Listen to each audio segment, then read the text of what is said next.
Hayigsoon maayong adlaw or maayong gabi kung unsa man ang time nga naa sa imo karon. Na ba kay mga na-experience or mga achievements sa kinabuhi nga mga nadawat, no, mga unexpected nga mga butang or mga binuhatan nga nabuhat nimo? For example, ang imong kinabuhi grabe kayo ka maulawon nga tao, but tungod sa mga gipili sa mga tao or sa gipili kanila nga ikaw ang mag-present sa, for example, event, no, ikaw ang gi-present nila bisan maulawon ka, then na buhaton nimo siya nga gina-entrust nila sa imuha nga part sa event.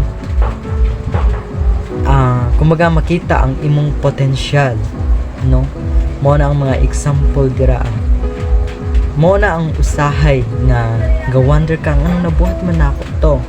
then grabe ang applause sa mga tao sa imuha, it because question sila, ala nganong nabuhat man to niya, di ba mao man ni siya nga klase nga tao mo lawon, nganong kaya man niya magistorya sa atubangan, ngingana ba nga mga pangutana. Then even man sa for example student ka, no, gamay kayo imong grado tungod sa imong pagkugi, no, sa imong pagkugi na nagkamot ka dapat dako ang imong grado kaysa uban, imong buhaton nag-study ka, nag-effort ka para malabaw nimo sila, and tungod sa imong ginabuhat na-achieve mo ang imong gusto, and through that ga-wonder ang imong mga classmate, alang nganong nabuhat mo to niya, di ba maulang man siya nga klase nga tao, gamay lang kayo ang iyang grado, then dili kayo siya unsa, in short dili siya bright nga na. Ga-wonder ba ka sa nga situation, or naay mga butang sa imong kinabuhi nga feeling nimo dili nimo kaya, but tungod sa pagkamaayo sa Ginoo nakaya nimo, no? For example, sa atong pag-eskwela sa mga estudyante, pobre kaayo ta, kung wala tayo makuhaan ng mga financial, but tungod sa grasya sa Ginoo nakahumanta, no? And nana siya verse ingon niya sa 1 Corinthians, again 1 Corinthians chapter 15 verse 10, ana siya diri, apan pinaagi sa grasya sa Dios nahimo akong ingon ini, ug ang grasya nga iyang gihatag kanako wala gyud makawang, labaw hinuon akong naghago kaysa ubang mga apostoles, ug kini dili bunga sa akong pagpaningkamot kundi sa grasya sa Dios nga ania kanako. See, mo na ang mga achievements nato tungod ni ato nabuhat nato dili pinaagi sa atong kaugalingon nga pagpaningkamot or kaugalingon nga kusog or uban pa,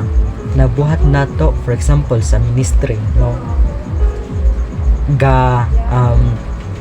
proud sila sa ato, if because maayo kaya ta magsulti nga ngingani ang atong life before, dili kaya ta kabalo mag-share sa pulong sa Ginoo, and later on sa kadugay nato sa ministry maayo na kaya ta magsulti. Tungod ni ana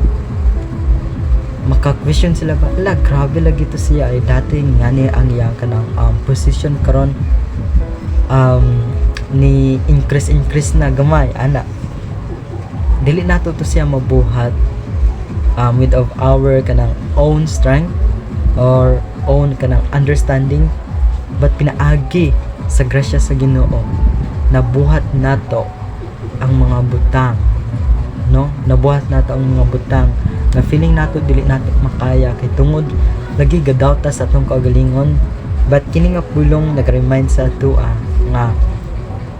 tungod sa iyang grasya or ang grasya sa Ginoo tanan nga mga butang mabuhat nato, it because na siya kanunay magauban sa ato, na kanunay ang Ginoo magauban sa ato. That's why kung ikaw ang tao karon nga feeling nimo dili nimo kaya, feeling nimo mag-eskwela ko dili ko makahuman og college because kulang ko sa knowledge and wisdom, dili ko pwede sa college because gamay ang akong utok, wala kayo koy kanang ability. No, it because ang Ginoo tungod sa iyang grasya mabuhat to nimo tanan, no, mabuhat to nimo tanan dili sa imong kaugalingon nga pagpaningkamot. It because kung gasalig ka sa imong kaugalingon nga pagpaningkamot, usahay unsa ang mahitabo na kay gusto nga makabot, wala nimo na achieve it because sa dili nimo kaya sa imong kaugalingon nga pagpaningkamot, mabuhat nimo tanan. That's why atong kasaligan jud sa kanunay sa atong kinabuhi ang grasya sa Ginoo.